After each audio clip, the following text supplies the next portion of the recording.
and welcome to the second episode of Cosmic Pathways, where Sue Brain, astrologer, and myself, Gail Carroll, tarot reader, are exploring the 22 major Arcana cards. And as we mentioned in episode 1, we are looking at the 22 cards in terms of the Fool's Journey and the fact that they are considered the 22 steps to enlightenment. Last episode, we looked at the Fool and the Magician and the High Priestess. And now we're going to take the Fool onto the next 3 cards in the series, which are the Empress, the Emperor, and the Hierophant. So welcome, and we look forward to chatting all about the Fool's Journey with you today. So welcome. Sue, how are you? You doing well? Yes, I am. I'm really excited about exploring the Empress, the Emperor, and the Hierophant. Particularly since we did the High Priestess last time. So I'm going to hold this up to the camera. We're now looking next at the Empress. Now, we are. Yeah, and so I'm going to put her next door to the High Priestess, and we can see the different vibe. So the High Priestess is really about, and she sits between the pillars of knowledge, and that's the unconscious and the conscious worlds. And so she's much more to do with intuition and the sort of the psychic part of us, the unconscious, and sort of understanding how we can balance the seen worlds and the unseen worlds. I always look at her like that. And we actually didn't mention that behind her are it's the pomegranates. The pomegranate seeds. We didn't mention that last time. So she's very attuned to Persephone, the archetype of Persephone, and Persephone was abducted from the earth by Hades and taken into the underworld, and he wanted to keep her there forever, and he knew if he gave her some seed, if she ate anything from the underworld, she would be trapped there forever. But what she did is she ate 6 pomegranate seeds, not he gave her. So how it manifested is that she returns to the earth, to her mother Demeter, which we'll be doing in a minute. The Empress. For 6 months, and she goes back to her husband Hades in the underworld for 6 months. So she's she's an extraordinary archetype. And she's between both worlds. Yes, is basically what's happening with the High Priestess. It's all very much about balancing. So the pomegranate seeds actually represent conjugal, I can never say that word, love. Okay. So let's put her down and move on to the Empress. What would you like to say about the Empress? Well, just carrying on with the pomegranate seeds with the Empress, that they're for her, because they're all over a robe. It's all to do with fertilization of ideas and growth, and that's what the seeds are representing as far as the Empress. But I love that story about the High Priestess. I've not heard that one before. And as far as the Empress goes, she embodies Mother Nature, Mother Earth. So as the Fool's going on his journey, he's now learning nurturing, and she represents the Mother archetype, and he'll feel very safe and secure around the Empress. That's his next step, and he's stepping now more into the physical world. He's coming away a little bit more from the subconscious into the conscious world. Yes, and actually, as the High Priestess represents Persephone, so the Empress represents Demeter, her mother. So Demeter actually is the Mother Earth. That's what she is. She's Gaia. And I absolutely love the fact just here, just on the throne, is the symbol, the astrological symbol of Venus. So it's all about fecundity, pregnancy, fertility, and this and the mothering, the mother, rather than the sort of the more enigmatic female. the sort of more witchy female, the more I'm just thinking about the high priestess. She's quite enigmatic. Here we have this very grounded earth mother that wants to be pregnant. Yeah, and she represents the three phases, isn't she? Maiden, mother, crone. Absolutely. Of her archetype. Yes, and I always think that this is a very Taurian card, because Taurus is about the body, it's about the earth. So, and it's about solidity, it's about stability, it's about all of that. You know, if you think about Taurus, the bull in his field, he likes pottering about, not just being a bull with all his cows. And doing what he needs to do to be a bull, or to be a yes, yes, absolutely. In divinatory terms, you know, when it turns up in a reading, it signifies that all your efforts in whatever you're doing is starting to pay off. So yes. It's all about bringing new ideas into reality and persevering with it. And yeah, it's a growth card, basically. She's all about planting the seeds and growing. Absolutely, good stuff is coming. The other thing is, she sits under the number 3, and to creation, she represents creation, obviously. So you have to have the dual of 1 and 2, one person coming together to create creation 3. And the number 3 is often represented by Jupiter, because it expands things, it enables creation to take place. So yes, and signifies creative thinking, doesn't it, as well? Absolutely. I always think that when the Empress is around in a reading, there is something growing, there is something coming to fruition, and it's such a lovely card to draw. You can kind of take a day off, I think. Or That's just now. Do you know what? I'm just going to go and have a nice meal and a glass of wine, whatever turns you on, and just hang on and just celebrate. I've come this far. Okay, so where the fool's concerned, and as he's going through his journey now, he's now got this nurturing and this sort of lovely soft place to fall, I would say. Yes, a mother. But we're going to take him on to the Emperor next. Yes. So which is going to teach him a few lessons about what it's like to be out there in the real world. There he is. There's her husband. Yes. And the Emperor. Yeah. So we're going to say goodbye to the Empress right now. The Empress. Yeah. And we're going to say hello to the Emperor. Now, what would you well, I'd like to ask you something, because I just think this is probably because he's got the heads of the rams, hasn't he? He's got Aries on his throne where his hands are. What so is he connected with Aries? Well, he traditionally, absolutely, because the Emperor, if you think he kind of fights to get there. You know, he's had a history. He's had to tread that path, to find his wisdom, to be in the world, to fight those battles. So there is very much a Martian energy about him. But also, for me personally, I often think of this quite as Capricorn, the goat. Okay.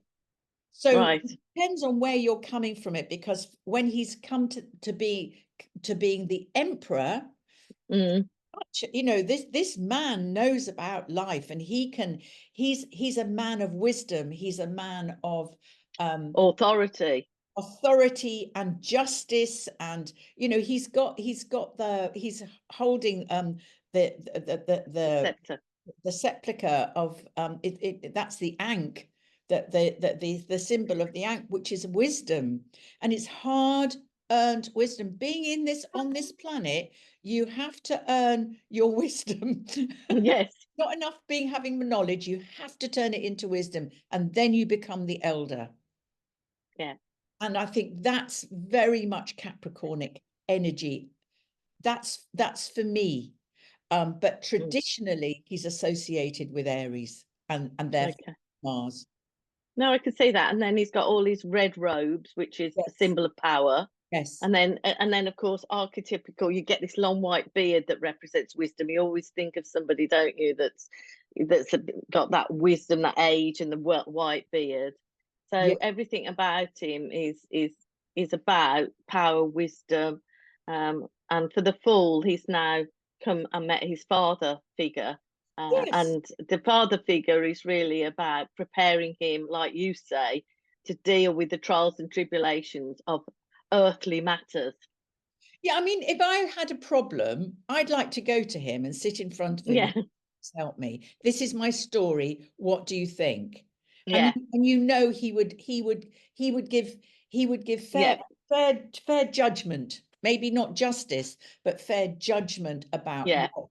I mean, we're going to meet the card of judgment later on, but I think that he sits in his authority, and I just feel like, oh yes, I would trust you.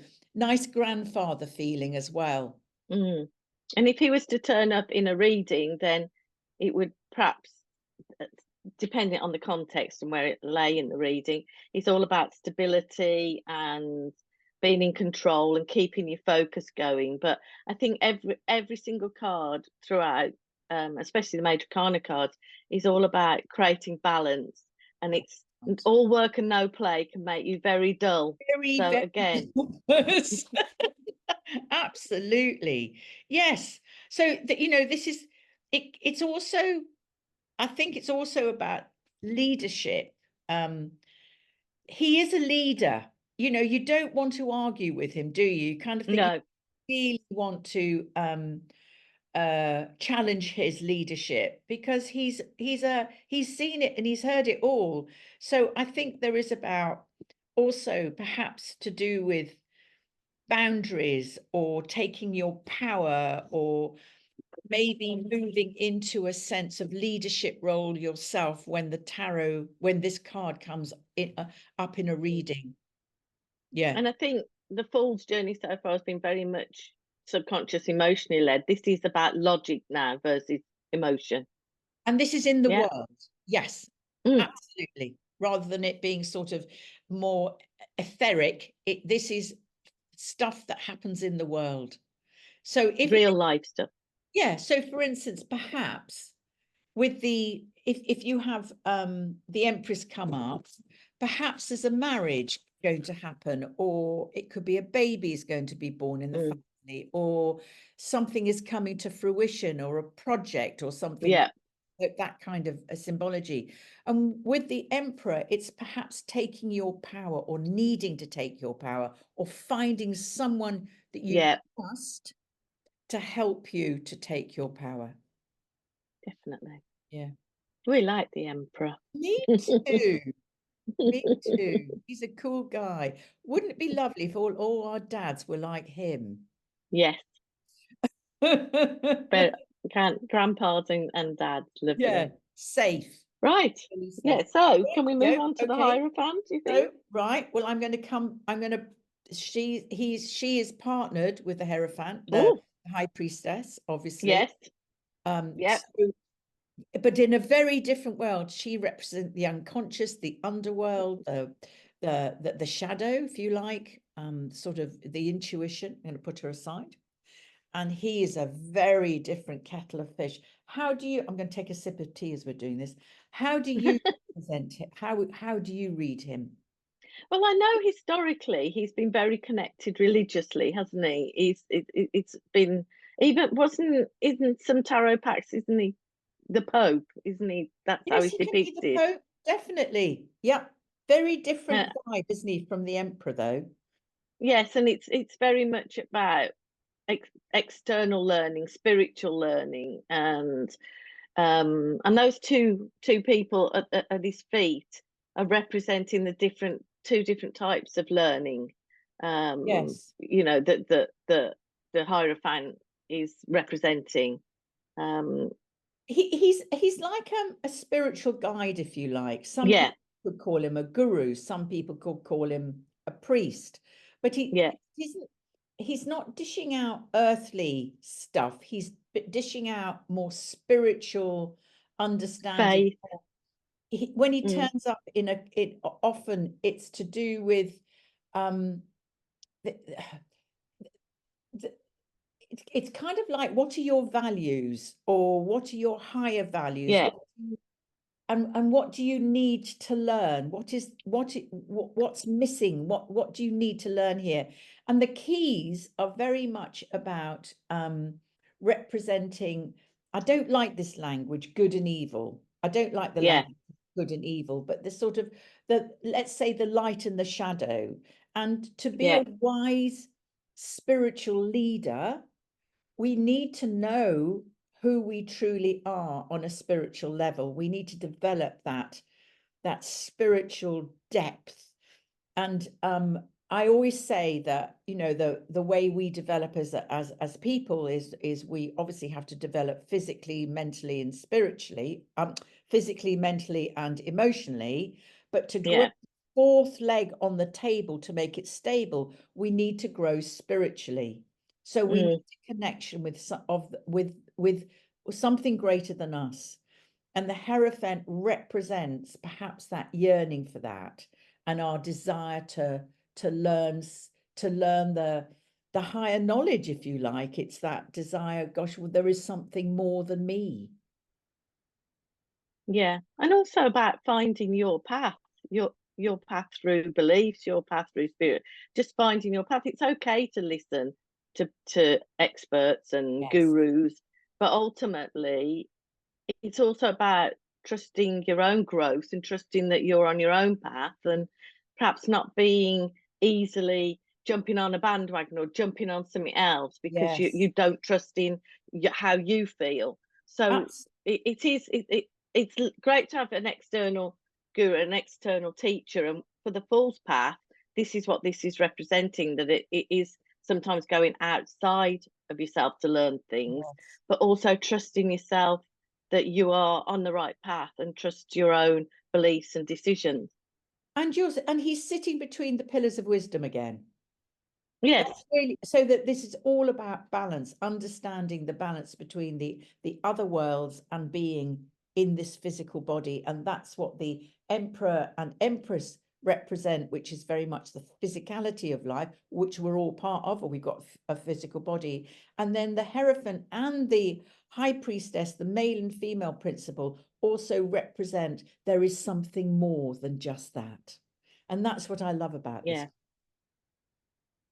And you know, from the numerology point of view, it's 5. Is that about change and learning? Is that what 5 represents? Yes, absolutely. A 5 in numerology it's a very a Uranian number, because it's change. It throws in change. So for for it's sort of like we have to constantly evolve, don't we? Mm. To grow, Yes. we have to be constantly on the case of trying to of deepening our understanding of who we are as a physical being, and of being perhaps guided. I don't know if this is the right word, but being part of something greater. And yes, the number 5 is about, it definitely represents unrest and change, because spiritual belief challenges us. Mm. It And then challenges when us we get the when you box. get into the minor cards, the 5 is the halfway point. It's that, right, you've done so much to this point, and then you get into the 6, and that's the progression all the way to completion at Yeah. 10. So we're right at the halfway point with 5, where the Yes. minor cards are concerned. Yes, but in this, you know, he's really very much at the start. If you think, this is a very much the start of the journey, so we have to, you Yeah, know, we've got 22. We're only at yeah. 5 for the. But, you know, it's really interesting, because a lot of children around the age of 5, and it happened to me, my own grandchild, he started to ask about death and dying, and he actually sat Yes. at the table and said to me, "Granny, am I going to die one day?" And he was 4 or 5. So Yeah. something going on around the age of 5, that we start waking up to the fact that life isn't going, life is finite on some level. And I've heard so many grandparents talking about their children, their grandchildren saying this. Yes. Fascinating. Absolutely. Fascinating. Yeah. Yeah. So anybody out there watching this, just listen. If you've got children who are around about 4 or 5 or 6, or grandchildren, just listen to their conversation and listen if they start asking quite intense questions about their, are they going to die? Are you going to die? Is the dog going to die? Fascinating. Our journey starts here. So then. So next. That's it. Yeah. So that's our 3 cards today. I'm going to put them down. Yes. So next time. Oh, you want to... what we're going to do, we're going to be doing the lovers. Yeah. Lovers. Got them all here. And the Chariot and Strength. Yes. Excellent. Yes. And so, yes, I love it. I know, and the time's flown, and it's been lovely, and I hope everyone watching is enjoying a little foray into the world of the Major Arcana, because we're loving it, enjoying it. And you know, leave us a message, you know, when you see the video, just see what you feel about this, because as we said last time, we're on the fool's journey with this as well, so we would love to hear your comments. And yeah, okay, so see you next time. Bye for now. Bye for now.